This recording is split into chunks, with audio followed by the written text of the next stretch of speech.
You are listening to the Hodges Huddle, where we discuss all things in the wide world of sports. Here is your KLSU sports team.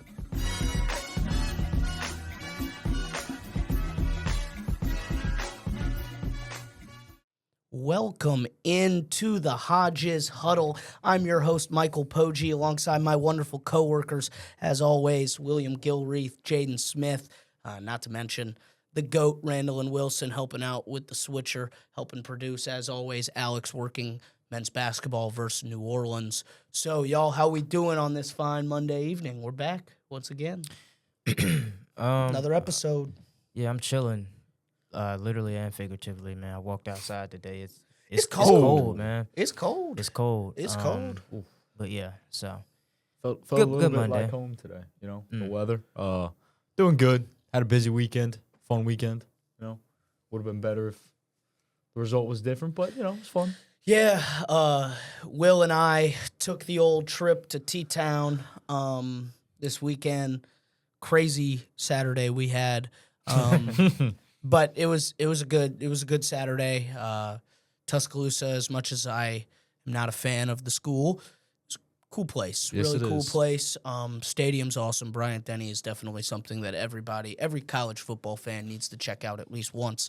But we have a lot to talk about today. Recapping LSU versus Alabama, talking about the NFL, and then we're going to jump in to the NBA, capping it off. So first things first, LSU obviously lost to the University of Alabama this past Saturday, 20-9. This makes, the Tigers 5-4 on the year, as well as victims of losing 3 straight. Tigers during this game, they entered the red zone 4 times during the game and were only able to score 9 points. So struggling on the offensive side of the ball, as well as committing 7 penalties on that offensive side of the ball. So just struggles all over the place once again in the first game under the Frank Wilson regime. So I'm going to start off by just asking, how frustrating was this LSU offense?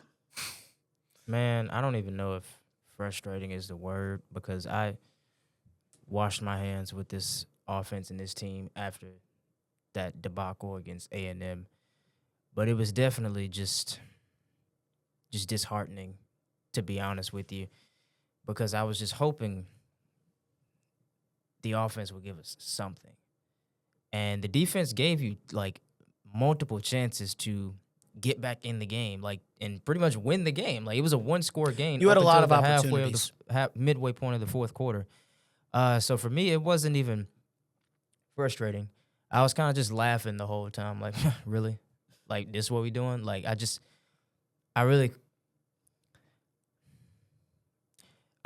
the first time, I was like, this is a bad team.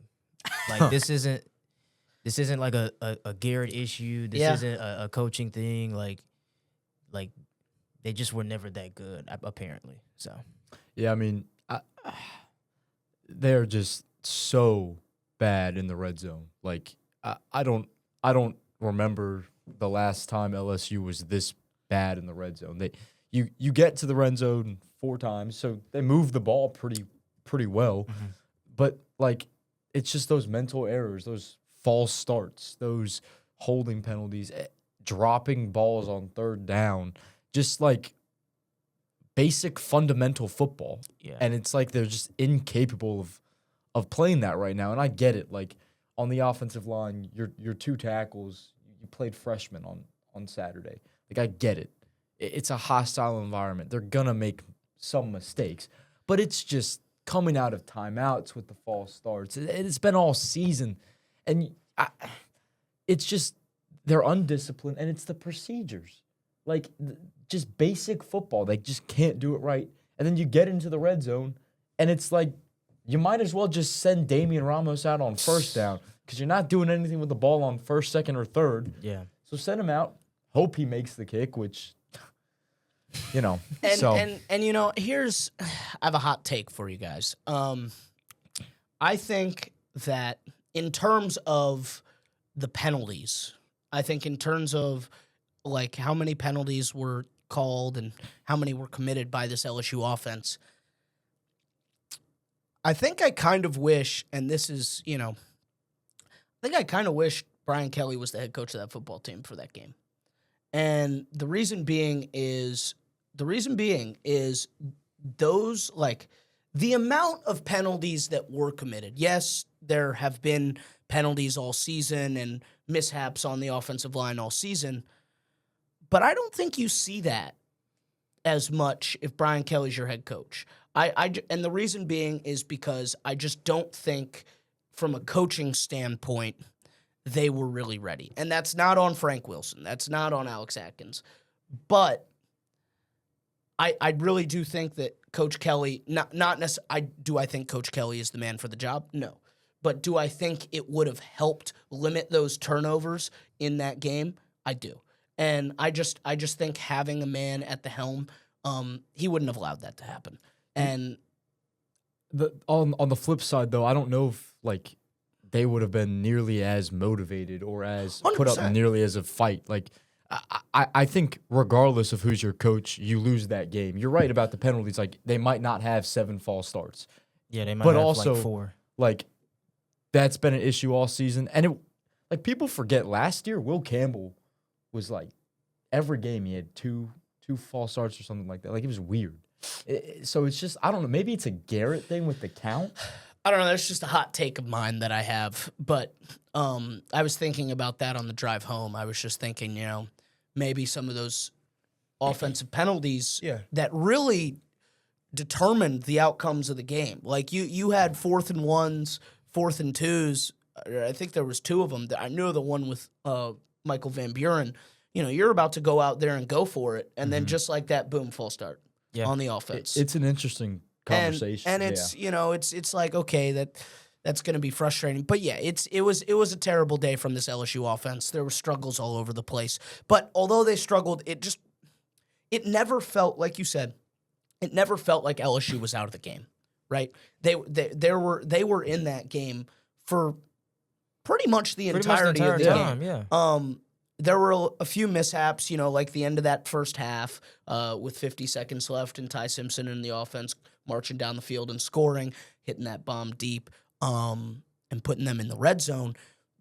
But other than that, like, until Trey'Dez Green dropped that pass, it really just felt like LSU was in that ball game and had opportunities to go tie and maybe win the game. So first play of the fourth quarter, they got the fumble. Right. And, like, that's a game-changing play. You got 15 minutes, and you're right there. And you're right there, and you're not able to do anything of it. And that's kind of what this offense has shown you all season long, just struggling to make the most out of their opportunities. So in Coach Wilson's first outing as head coach of the Tigers, you saw some good in terms of the fight, like you mentioned, but also a lot of bad. So what did you think of Alex Atkins and Coach Atkins and Coach Wilson and their debuts with their new interim positions? I mean, it's hard for me to judge them based off the game because, like, you played Alabama. You played the number 4 team in the country on the road. Like, you just weren't going to win that game. But it's kind of nice to know that, like, the players seem to be more bought in, or they seem to really, like they were really emotional after the game. Like, Trey'Dez Green was emotional, and, he had some big mistakes in that fourth quarter, but, like, walking off the field, he was emotional, and Braylon Moore, like, Garrett Nussmeier, those guys were, they looked heartbroken, and it's a game they wanted to win. So I think from the side of, like, getting them ready mentally, I think that was, I think they succeeded. Are there things that they could have done differently that might have helped them win the game? Sure. But at the end of the day, like Sean McDonough said, this is just not a good football team. Yeah. And so I thought defensively you did great. You held a great Alabama offense to 20 points. I think that's their lowest since the Florida State game. Might be their lowest all season. I don't remember what they scored. Was it 17 against Florida State? I don't know. I'm looking it up right now. Keep talking. I mean, you move, like, I think Alex Atkins called a pretty solid game. It felt like they were kind of conservative, like they were scared to make a mistake. I remember them throwing one 50-50 ball, and it was, broken up. And then after that, it was like, just kind of like, let's just get 3 yards every play. Mm-hmm. But ultimately, you fought. You showed that they showed togetherness. They really did. And I think a lot of the concerns that we talked about when they lost to A&M and when Brian Kelly got fired about, are these guys going to quit? I think those were settled. Yeah. But you have what you have as a team, as an offensive system, and that's definitely going to hold you back. And before you go, 17 is what they scored 17, against okay. Florida State. So second Lowest all year. Yeah, I didn't really look at this from a Alex Atkins, Frank Wilson thing, just because I can't imagine what it's like to walk into a situation like this. It's not on them. Yeah, absolutely not. And so I kind of looked at it, for the players, how did they show up? And like we said in the group chat after the game, like, this team, they showed fight. Like, first of all, I'm glad we didn't go in there to be sacrificial lambs and just lay down and get slaughtered. Like, it was a very respectable game. Respectful game. Like, I'm pretty sure Bama fans were on the edge of their seats thinking we about to let this slip out of our hands because we came out here playing. But it just shows you what's been the problem the entire season, the offense. The defense giving you chance after chance after chance to go and win the game, and you just giving them nothing in return. So I think when you look at it like that, you just it's hard to deal with, and it is frustrating. You're right. It is frustrating because I was hoping, like, okay, after Brian Kelly gone, maybe BK was a dark cloud hovering over the offense, right? Maybe it was a bad energy, and maybe the offense now they can just let loose and air it out. And no, it still wasn't the case. It's just a bad football team. Yeah. It's just a bad football team. Just a bad team, the same small mental mistakes. But look, I mean, the team, they played hard. The score reflects that. And you can tell they played for those 3 letters on their chest. And that's the thing is you look back at these losses that LSU has this season, and you can honestly narrow it down to 4 plays in each of those games and kind of say, okay, these 4 plays are the reason they lost that game. Because I genuinely think, other than the second half in that Texas A&M game, I mean, and it's pretty obvious, you were in every single one of those games. You had opportunities to win every single one of those games. So it just comes down to finishing. It comes down to execution, and they just didn't have any of that. And you think it's a coaching issue, you think it's a personnel issue, but honestly, it just might be those 22 players that are on the field. 11 on one side, 11 on the other, and I think that's what was kind of eye opening because you'd like to say if that game's in Tiger Stadium might be a different outcome, but you don't know that because of what you saw a few weeks ago. You still got to catch the ball, right? Man. Well, we can't even do that. Exactly. So it's there were, I think, from Coach Atkins and from Coach Wilson, I think some of the things that I liked is just the fact that you had the team in a good mental place. You had them in a place where it wasn't like, okay, our season's done, let's just stop playing football. They wanted to go ruin Alabama's season. Yeah. Excuse me. But, that's what they wanted to do. And they just struggle on that offensive side of the ball, man. It's just I don't really know how to explain it. Maybe right? Yeah. and because you blame Joe Sloan and the way he moved the offense, and then it's like obviously you can't put it all on Alex Atkins because that's his first job. Yeah. I thought he called a good game, though. The one thing that I did like, and do I think Michael Van Buren is a better quarterback than Garrett Nussmeier? No, I do not. But I do think that it was time. Garrett Nussmeier was just not finding any room. That offensive line is flat out just terrible. It is actually just the worst offensive line I've seen in my 4 years here. And it's seriously, and that's no it's just, sorry. I'm sorry. It's just I can't. There's no sugarcoating it. I laugh because before you said 4 years, I thought you about to say ever. That's why I started laughing. No, I mean, But it might be that too, honestly. I mean, I haven't been watching football or LSU football ever, like forever. You know what I mean? I've been watching it for however long I can, but in my 4 years at this university, that is definitely the worst offensive line I've seen. And it's there's injuries, they're hurt, but like just mental mistakes, like you guys mentioned, and it's gonna kill you. So let's move on though. What is the key for this LSU team heading into the last 3 games of the season? Obviously, you have 2 more home games: Arkansas this upcoming weekend, Western Kentucky for Senior Day, and then on the road another chance to ruin somebody else's season in Oklahoma in Norman. So, what's the key for this team to at least go 2-1, maybe go 3-0? But what needs to happen for this LSU football team? I mean, right now your mindset and your mental is all you have right now, and that's your pride, your dignity. You got to find somewhere within yourself to continue this season with the same way that you approached it, the same way you were on cloud 9 4 or 5 weeks ago when we were a top 5 team in the country. You need to approach practice with that same mentality, film sessions with that same mentality, and then Saturday nights with that same mentality. This is a chance you can still play spoiler, or even if you're not, like, go put something on tape, right? Give scouts something to look at. Like, you just have to find something to play for, and hopefully we can see it transpire on the field on Saturday night, because for a lot of these guys, this is foreign. This is it, and this is foreign territory. Like, they're not used to being in this type of position wearing the purple and gold. Like, LSU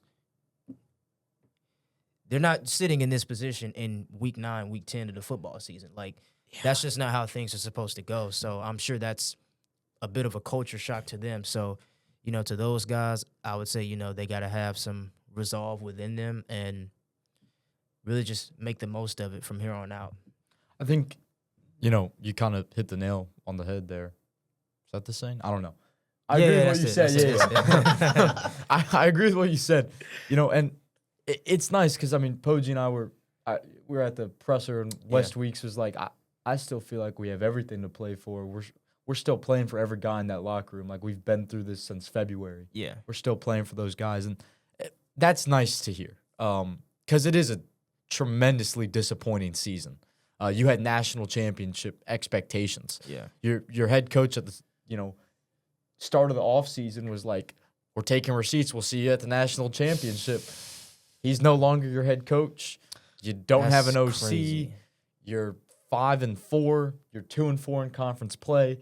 You got 3 games left. You're playing Arkansas. Doesn't have a head coach. That's opportunity to get a win at home.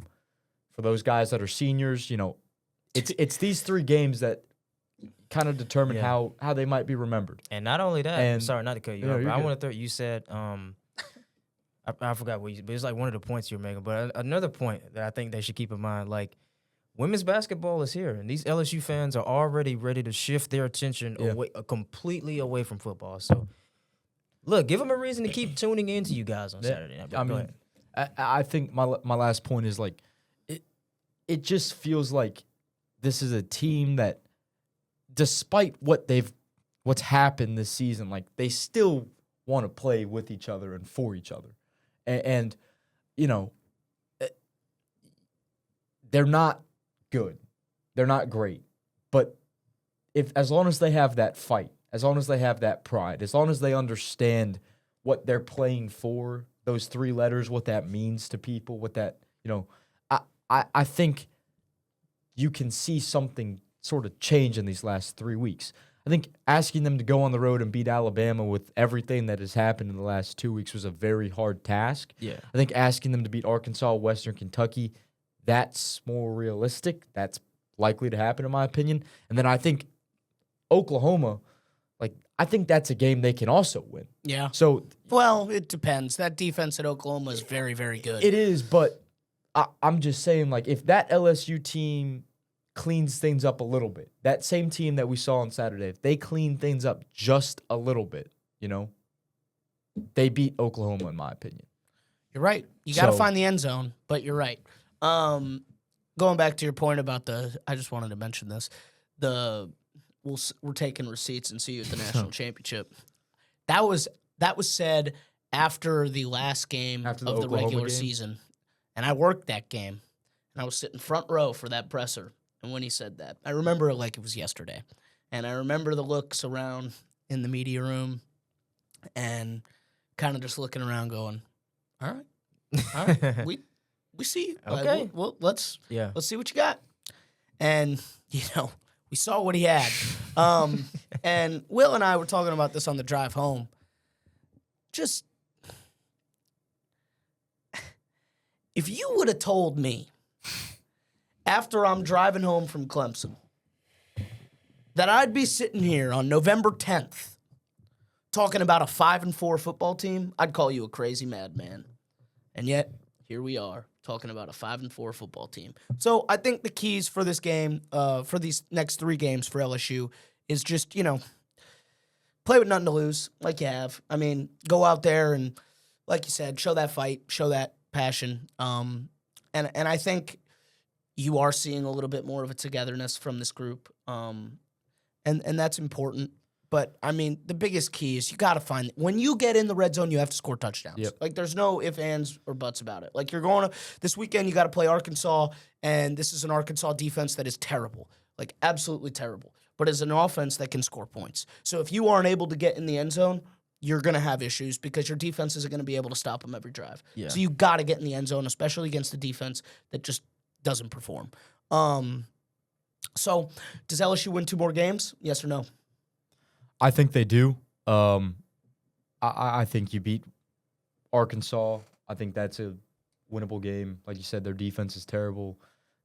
They are in a very similar position to you, but you probably have a better team on paper. Actually, you definitely have a better team on paper just because of your defense. And you're going to beat Western Kentucky.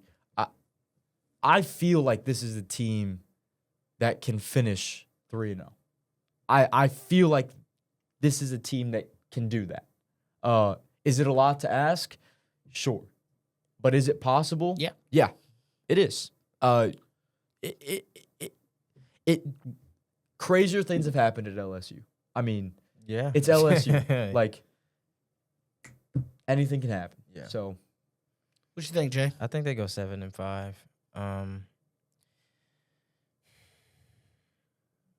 It just hurts to even talk about them in this manner because, like a month ago, this was just not the vibe. Man. Just make a bowl Like, game just at was this not point. the vibe. Yeah, make a bowl game. But I think they go 7-5, similar to Will's point. I think those boys are going to show up for the battle of the Golden Boot, and they're supposed to take care of business And keep it against home. Western Kentucky. So let's just go out and finish this thing strong, man. Let's go 7-5, and let's hit a bowl game. I think this team wins the next 2 games at home. I do think they get a bounce back. They do beat Arkansas. I think you might actually get to see this offense move a little bit. It was said today by Coach Wilson that we are going to see both Garrett Nussmeier and Michael Van Buren on Saturday. He didn't announce who was going to start, but he did announce that both will be playing in that football game. Okay.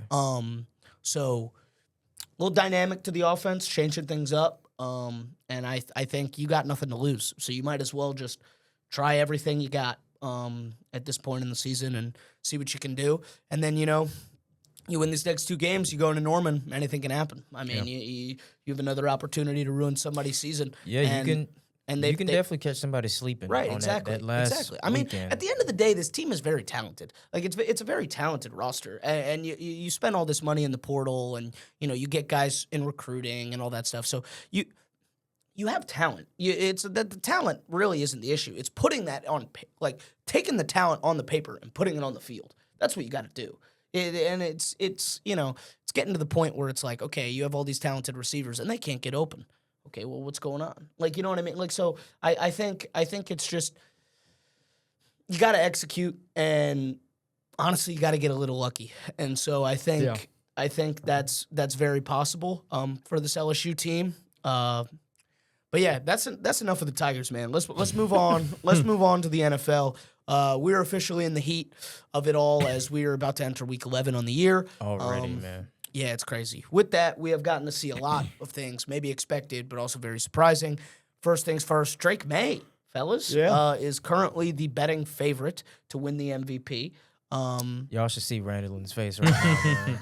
Oh, my gosh. Talk about him and how impressive he's been this season. Man, I love seeing hyped prospects pan out to be good. I think it's great for the sport. It's great for media coverage. It's great for the pop culture. Like it's just so great. It's great to see number 1, number 2 overall picks pan out to be as great as we hope they could be. But as far as his actual development, it's even greater to see because the comps he was getting in his draft evaluations, the Josh Allen comps, like I see it in there. I see it in there, and it's even better that it didn't take super long for them to figure it out. This is also what happens when you have a franchise and an organization that doesn't just mess around. That truly is about their business. They see what they have. Okay, let's go all in and invest in it. Let's go get Stephon Diggs. Let's go give him a bag, give him some receivers to throw to. Let's go draft Will Campbell out of the draft, give him some pass protection. And now look what happened. So this thing is shaking up to be something very great, and I think in the years to come, Drake May has the potential to be in that Josh Allen, Patrick Mahomes, Lamar Jackson, like that type of echelon where year after year he's going to be an MVP candidate caliber of a player. So, and to your point about like seeing these highly touted prospects succeed, yeah. I mean, Caleb Williams is having a much better season than last year, so there's some more hope there. Jayden Daniels took the Commanders to the NFC Championship last year. Obviously, this season hasn't panned out, but Drake May is playing great. So those 3 quarterbacks are all, performing to maybe what people would have liked to see. Yeah. Drake May is just a baller. Like, I mean, this is a dude that Stud. He is insane. He's got him on a 6-game win streak. What are they, 8-2? They're 8-2, yeah. And it, to me, like, I started to buy into the Drake May hype after they beat the Bills.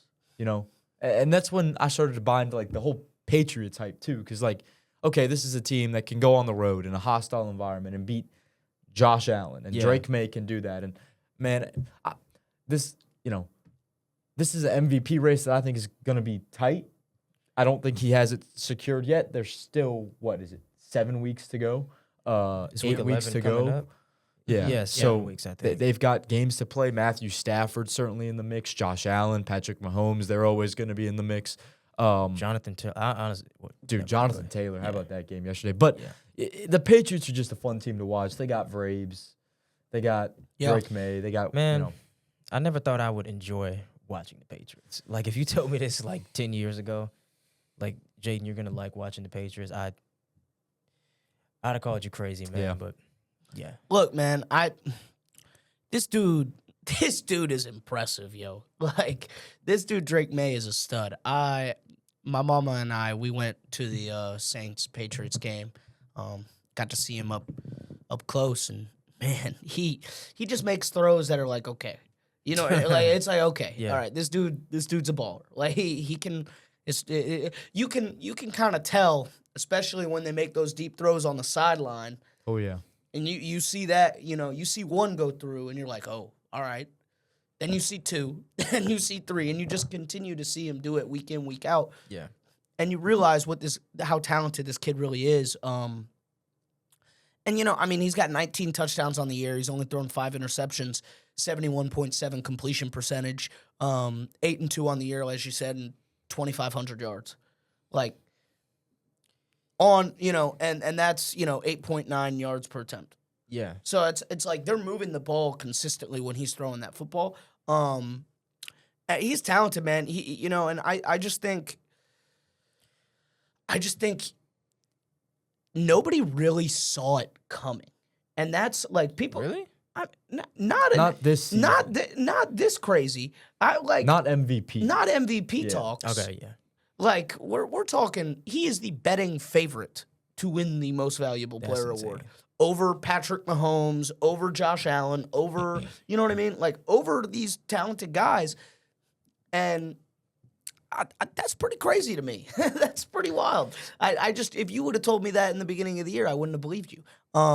So I think this is a Patriots team that's kind of shocking people a little bit. And we're about to talk about that a little bit more with divisions and how wild that's been. Yeah. But let's just say Drake May doesn't win the MVP because we have a long season to go. Who do you think, Jonathan Taylor, as far as I'm concerned, this race is over already. Like that, Jonathan Taylor has 15 rushing touchdowns on the season, and he has 17 total touchdowns on the season, and we have 7 more weeks of football left to play. Like, I genuinely think, like, if they really ramp up his usage, like, he could – actually, I'm not going to say that, but you could definitely see him finish with 25-plus touchdowns. Yeah, like, and I it's don't possible. think that's crazy at all to say. possible. He's got over 1,100 yards. The game he had yesterday, like, I think this race is over. Now, unfortunately, the MVP award in the NFL seems to be a quarterback award. So we'll see how voters take that into account this year. But I think as far as, like, the best player in football this year, I think it's head and shoulders. It's been JT for me.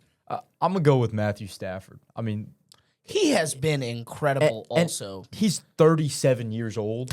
That team is good, by the way. They're very good. They will could probably might play in the Super Bowl and win it again.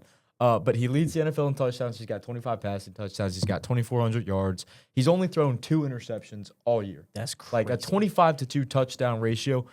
And oh, by the way, he's thrown the ball 310 times this season, and he's only thrown 2 interceptions.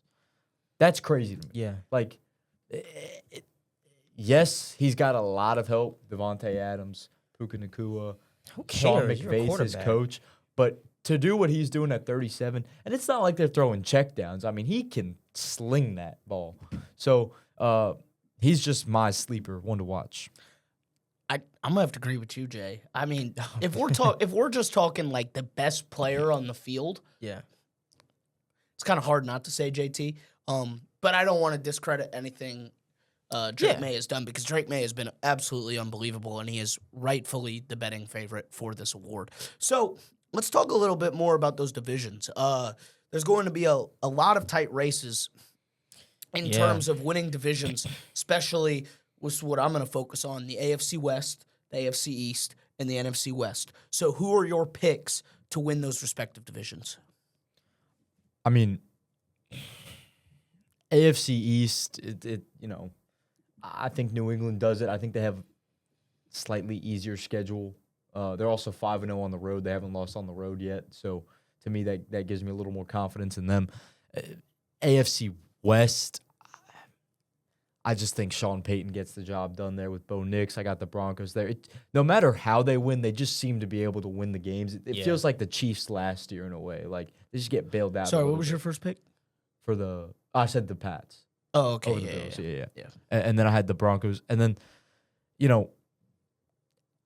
what was the last one? NFC West? NFC West. I mean, It's tight. Seattle is 7-2 and 6-4.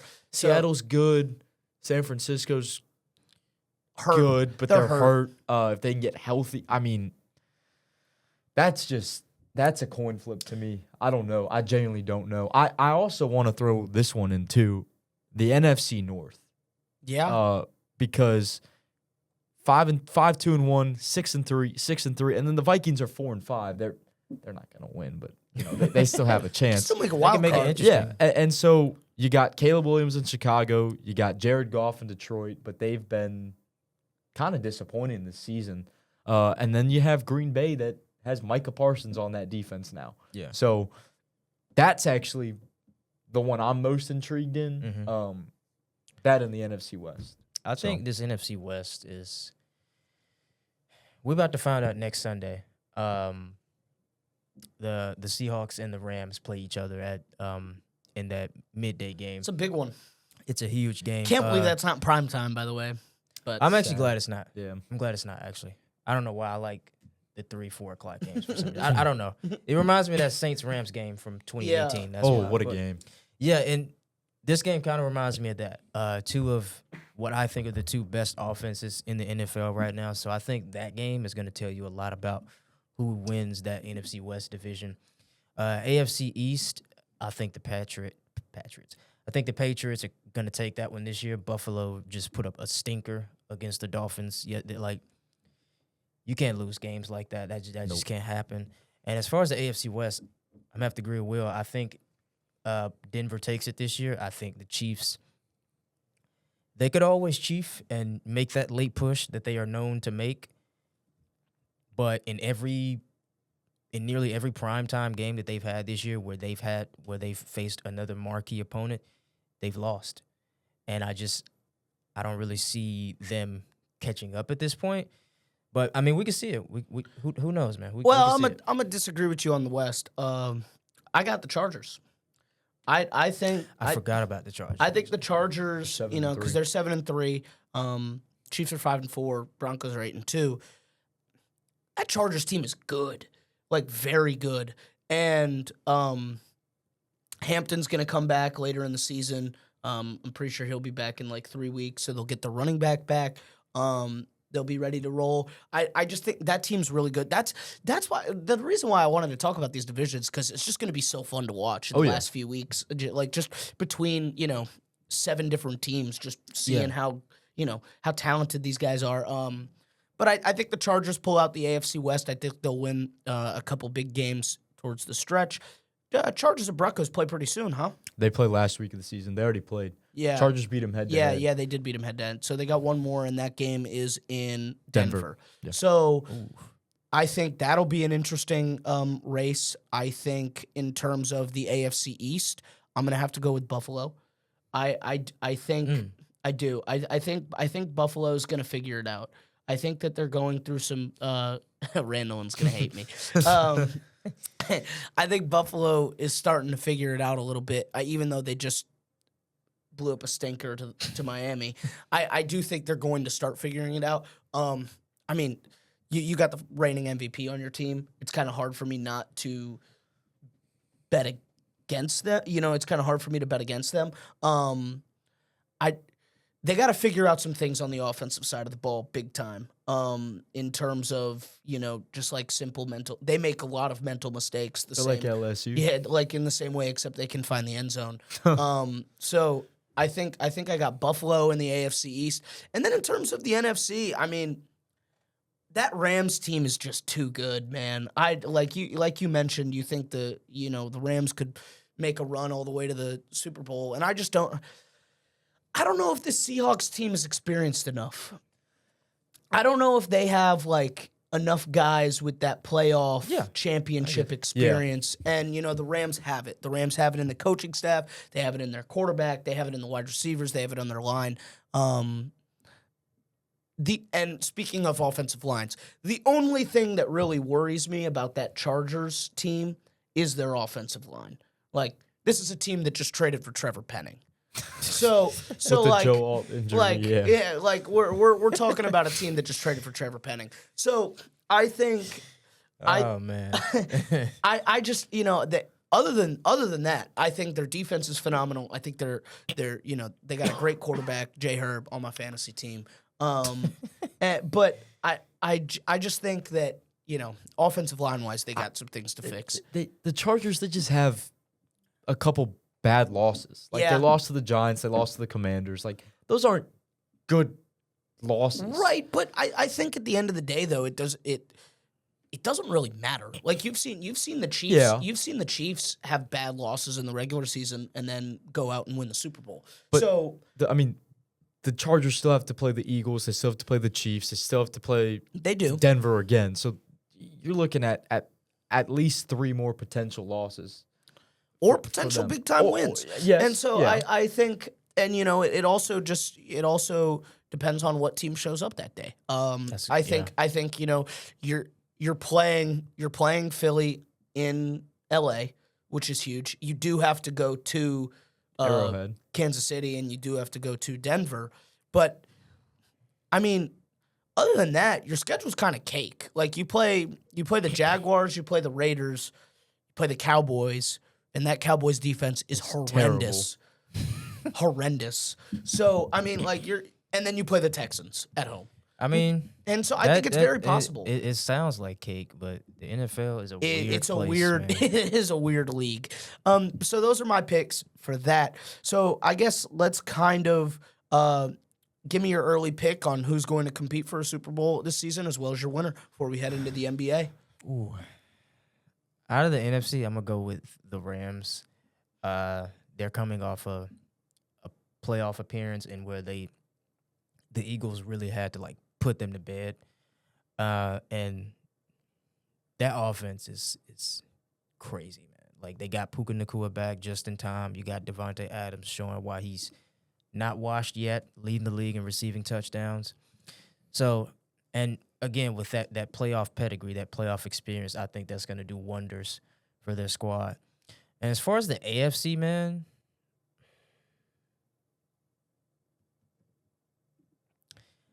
I'm not gonna say the Patriots. I think They're not there yet. they're not there They're, yet. they're just almost there. too- They're there's almost no way. there. There's no way.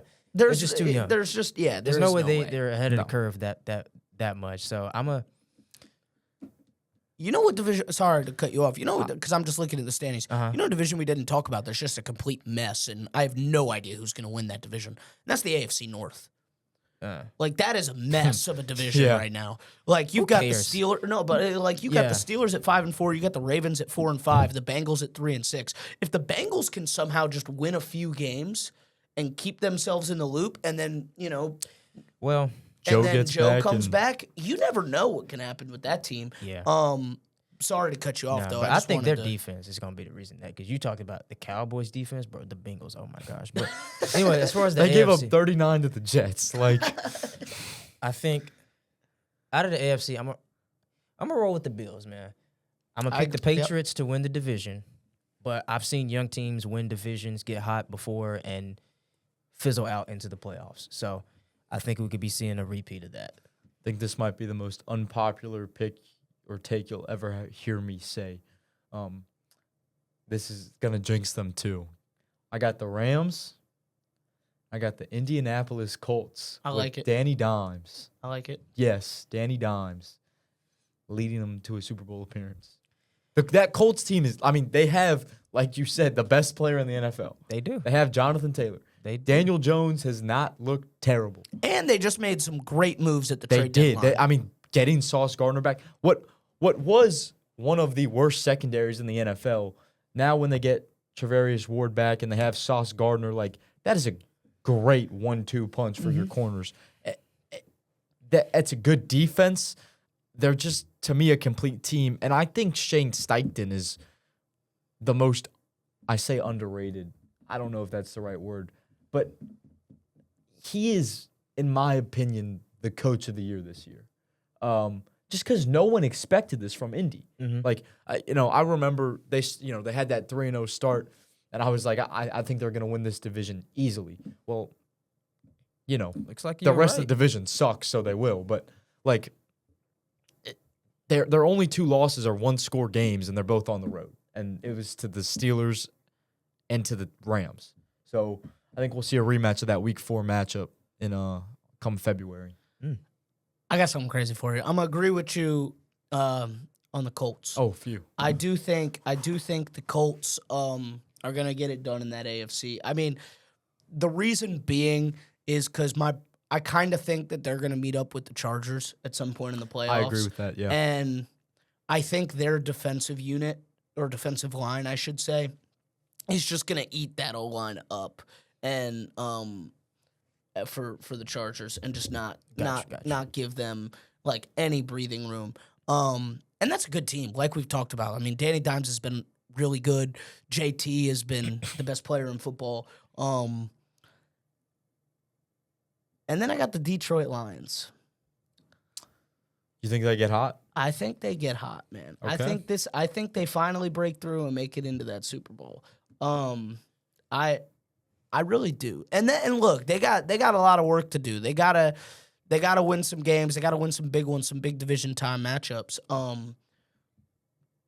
But honestly, bro, I just think that the losses that they have, and except for like one, the losses that they have are like they're good losses. Like no loss is a good loss, Right, yeah. but I get yeah. they're not bad losses. And I think the offense is good. Like that offense is dangerous. When that offense gets cooking, like you got the 1-2 punch with Gibbs and Demont, and you got your receivers and you got Amon-Ra who's making plays, and you got J-Mo, you got all these guys that are able. I think this Lions team finally breaks through and gives the city of Detroit something to cheer about. Who do I think is going to win that game? I'm not going to answer that question yet. I'm not going to answer that question. I'm not going to answer that question yet.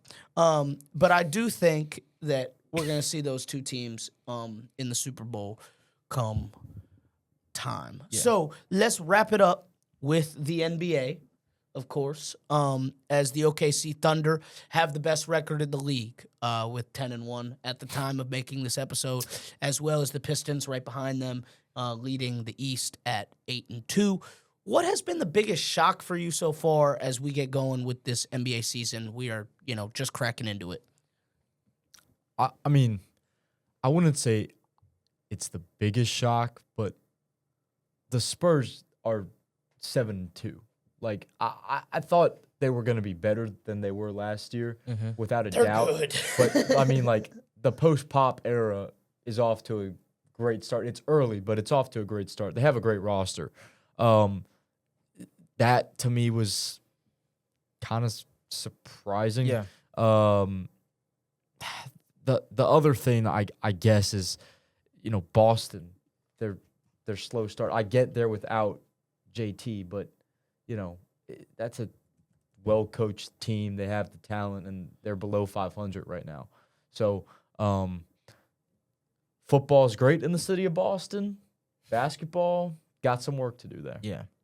I think for me, probably the Lakers and this new look Lakers without LeBron. I did not expect to hear dialogue and conversations saying the Lakers should trade LeBron and get value and then just go all in on Luka and Austin. Like I did not expect to hear that with LeBron being out. So I think that's probably got to be my biggest surprise, and specifically going into that, this meteoric rise that Austin Reeves has been on. Like, he was good, but my goodness, like 31 a game. Yeah. Like, he wasn't that good previously. So that's probably been my biggest surprise. I'm interested to see how the Lakers keep up with that pace, and even more so, I'm interested to see how it looks when they throw number 23 back into the mix. So. Bro, Luka is half an assist away from averaging a triple-double right now. Yeah. That's crazy.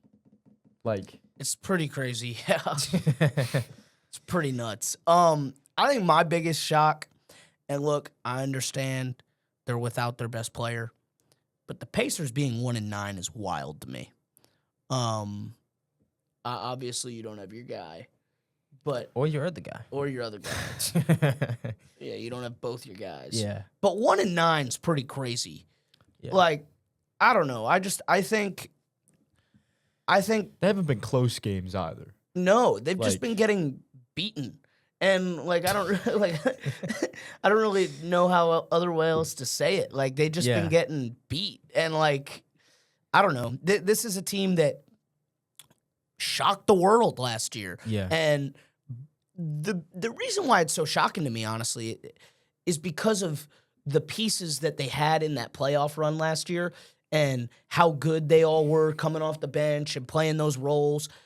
And you would just kind of think at least, maybe they'd be able to stick around for a little bit. Maybe they'd be, at least play like 500 basketball. Yeah. Well, I think so much of that worked because of Tyrese Tyrese Halliburton. Yeah. Like, in his play style. Like, he is a facilitator. He is an orchestrator. He keeps everyone involved. That offense revolves Around him. Yeah. Tyrese Halliburton. So when you don't have your conductor conducting the offense, you just got a bunch of chickens running around with their heads cut off. And no one can create their own offense. And when you have an offense with multiple guys who cannot create their own shot, you're gonna look like a 1-9 basketball team. So I was actually surprised they didn't, try to make a couple. what, like trades or something? Not even trades. Just I feel like they did not attack the offseason the way they could. They should have, yeah. With Especially Tyrese knowing, hurt, yeah. yeah. It Especially almost knowing they what you just, had. I guess, maybe they just consider it a scratch year or something. Well, but the thing is, like, with an Achilles injury, you never know how a player is going to return from that. Like, we've seen him, you know, Kobe worked out fine. KD worked out fine. Like, but it's still, that's a, what, year-long injury, you know? a year. At minimum. Yeah, yeah. And so I just feel like they should have attacked the offseason or maybe just tried to find something, in whether it be in the draft or free agency. You know, if you want to just say, all right, this can't be our year, cool. But, like, you're 1-9. Now, the good thing is, like, okay, they're 1-9. This is a stacked draft class. They got their pick back from the Pelicans. Yeah. Shout out Joe Dumars. So, like, maybe that's where they attack it. Yeah. I don't know, but yeah. Well, so all right, let's move on real quick. Who has improved you the most, or who has impressed you the most? Sorry, in terms of play, could be a player or it could be a team. Give me one. I'm gonna go with the extraterrestrial, man, Victor Wembanyama, man. Like, he probably shouldn't be the answer, but He's impressive. every time I watch Victor play, I'm like, dude, like, well, I can't make sense. and of it. you know, you're a guy who I played too, but I didn't play every year of my high school career. And you're a guy who played. Yeah. Could you imagine? And you're a point guard. Mm-hmm. Could you imagine being 7 foot? What is he? 7 foot 5? 7'5", and being able to hit that step back, tween, double cross, splash in your mouth. Like, Told no, you, you like what? The first game, I think, who did they open the season against? The Mavericks? Yeah. I forgot who it was on, but that move that you're referencing, when he Tween.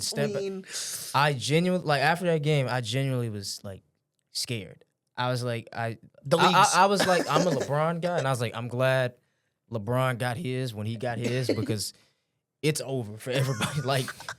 Like nobody's winning the MVP anymore. Ever. Nobody's winning the Defensive Player of the Year award. Ever. But he's just so impressive to watch. Like, one game he might have 40 and 10, and the next game he might have 18 and 12 blocks. Like, it's quite insane. And as I said at the start of the pod, I love to see generational prospects pan out to be what we thought they could be. So Victor's got to be my most impressive player, and looks like he's, ready to carry that torch once LeBron retires from the league. All right. I'm going to take the easy way here. I'm going to say Austin Reeves. Okay. For Yeah. reasons we all know why. Yeah. But if we're going to talk about one individual single game performance, got to shout out Trendon Watford. Had the triple-double the other day. Mm-hmm. Don't think anyone ever saw that coming. So, was surprised by that. But yeah, Austin Reeves is just 31 points a game. And he's doing it next to a guy that's averaging 37. 37. Yeah. And like, it almost feels like he's on like a Linsanity run right now, because when LeBron gets back, he's not putting anywhere near that. But like, when LeBron's gone in, I don't know, however many years, Jay, you got something there. Yeah. And also, like, the Bulls have been Bulls are like, good, man. like Josh Giddey, man, like, got him on my fantasy team. I'm glad he's on mine. So Yeah. I'm going Tyrese Maxey, man. Like, that dude is lighting the league up. Like, I had it pulled up. I'm sorry. 33.2, 4.9 rebounds, and 8.2 assists. The most impressive part about that to me is it's not even the 33 points. It's the 8 assists. 8 assists. 8 assists. It's the 8 assists for me. It's almost 9. Like, Yeah. it's literally 8.9 assists. You're scoring all these points, and you're still finding time to dish the rock every single game, almost averaging a double-double. Mhm. And, like, everybody knows how good Tyrese Maxey is. But did you expect him to be second in points per game I did not. this far into the season? Obviously, we're only 11 games in, 10 games into the season. Mm-hmm. But second behind And Giannis? Embiid is playing, by the way. And Embiid is Embiid's Yeah. only played six games. But like, other than that, it's incredible stuff. Like, he has been unbelievable to watch. Obviously, you could talk about Austin Reeves. You can talk, and Austin Reeves has been unbelievable also. Yeah. Like that is, but and he's got the keys right now. But I think it might be time to toss those keys over to Tyrese Maxey, man, and just let him drive. I've been hearing that, man. I've been hearing people look. Let's just. Embiid, you never want to play. Paul George, you never want to. Let's just get you out of here. That's what I was going to say. When did the Sixers say? They're absolutely looking. Let's trade this dude. Yeah, like let's trade Embiid. Let's get seriously. Like when did they start looking at that? Because you have an opportunity to go get pieces and surround like young, healthy guys around Tyrese Maxey, who is obviously dishing the ball out to people, finding open guys, while also scoring 33 points a game. Hear me out. Joel Embiid, someone, and like 6 first-round picks for Giannis. That ain't gonna work. I don't think there's. Me and my friends were actually talking about this about a year ago. Just hypothetically, like what would it take? With Tyreek Maxey? Like, oh, you don't think the trade would go through? I think Milwaukee. I don't think there's anything you can offer Milwaukee to get Giannis. Not even Wemby and like 4 first-round picks. But hold on, we said the same. Everyone would have said the same thing about Luka with Dallas. And but everyone doesn't have a Nico Harrison, and that was a conspiracy theory anyway. We're not gonna get into that. We're not gonna get into that. But like and Giannis is another one, man. But back to the Sixers thing, like. I said last year, I was watching the playoffs, the first round between the Knicks and the Sixers. And I said Tyrese Maxey is probably a top 3 to 5 most unguardable player in the NBA. I've never seen the way that he is able to take advantage of mismatches when a big man is switched on him. You might as well just put 2 points on the board because I promise you he's finna blow right by you. Like, it's insane to watch in person. And like I said, the thing that impresses me most is that 9 assists a game, because that means that he's taking that next step into that playmaking and advancing his game. Exactly. Just completely advancing his game. Exactly. So the league is in good hands. I saw ratings are back up, so glad we can put that narrative to bed. But it's gonna be a fun season to watch, man. Well, I'm gonna ask y'all one more question because we're running out of time. But the Pelicans are 2-7 on the year. Derek Queen, I love you. They have a game tonight against the Suns. Yeah, shout out Derek Queen. Shout out Jeremiah Fears. They're currently the worst team in the West, with the 4th worst record in the league. Simple question: what needs to change for New Orleans? Everything. Start from scratch, like honestly. But I mean, what do you think? You think firing Willie Green is the answer? Yes. Do you think? Absolutely. Just give me some examples. No disrespect to Willie Green, but something's got to give. Right. And he clearly isn't the guy. I'm not even sure about this Joe Dumars thing. It already seems to be you don't have your first round pick. Disaster. You don't have your first round pick. Your star in Zion Williamson, like clockwork. Hammy. Again. I'm done with him. I'm off the Kool-Aid. No longer drinking the Kool-Aid. Would you rather have Zion Williamson or Joel Embiid? Joel Embiid. No, I'll take Zion. I'm taking the guy that averaged 33 and won an MVP 2 years ago. I know, give me Embiid. But like right now, like the thing is I just think Embiid's like nearing his end a little bit. Like, yes, he's unbelievable, but he has those same health issues, and what is, I don't think it changes anything if you take those 2 players. Yeah. You know what I mean? Yeah. But that's besides the point. So what else needs to change for New Orleans? Willie Green, your head coach. You need to. I mean, it is kind of a new look team. Jeremiah Fears looks good. Derek Queen looks good. Trey Murphy is Trey Murphy still. Sadiq Bey looks great. Sadiq Bey looks good, by the way. That's your best offseason move. I don't hate Jordan Poole. You know what you're going to get with him, though. So yeah. Just the Pels are the Pels. You know what you're going to get. They're not going to win a finals. Doesn't matter what they do. They're cursed. That's my answer. Someone's going to tear their Achilles, or you're going to – yeah. I've just admitted defeat with the Pelicans. Well, look, so. I don't necessarily think that season's over. I like. Oh at all. no, I don't. Like, there's what. I think this is still a team that can make the playoffs. Yeah, especially when you get further in the season and Right. Derek Queen and Fears get more minutes and more reps, and Zion comes back, and DeJounte comes back, and you get more of those guys coming back.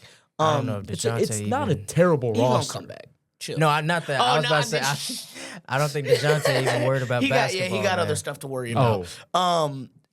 But I do think there is hope for this team, and you're young, you're very young, and you have a lot of talent. You got to make a move though. You got to make a move here pretty quickly, and that's getting rid of a Jordan Hawkins, a Jose Alvarado, something of that nature, and going and grabbing another or a proven role player type of guy, somebody that is proven, who is super not even just proven, consistent in their craft. Because look, Jose makes good plays. Like he's one of the reasons we have one of those 2 wins. Like he completely won your first game of the season on the defensive end and hitting some shots near the end of the game. What a shot! But It was a great shot. you also get games where he looks like he's never played basketball before in his entire life. Yeah, So it's like Garrett Nussmeier. You need consistency in this team, and that's something that they lack. We'll see what happens tonight or yesterday in the time of making this episode, but we'll see what happens. But I do think that the season is far from over for this Pelicans team. Phoenix Suns. So we ran out of time. We had some more that we wanted to talk about, but that's going to do it for us here today in the John Fresher Podcast studio for this semester's another episode here for the semester of the Hodges Huddle. Big thanks, as always, Will and Jay. Randallin doing her thing behind the scenes. Thank y'all for joining me, man. And thank y'all for tuning in, as always, and listening up. We'll see you guys next week. I'm Michael Poggi, and this has been the Hodges Huddle.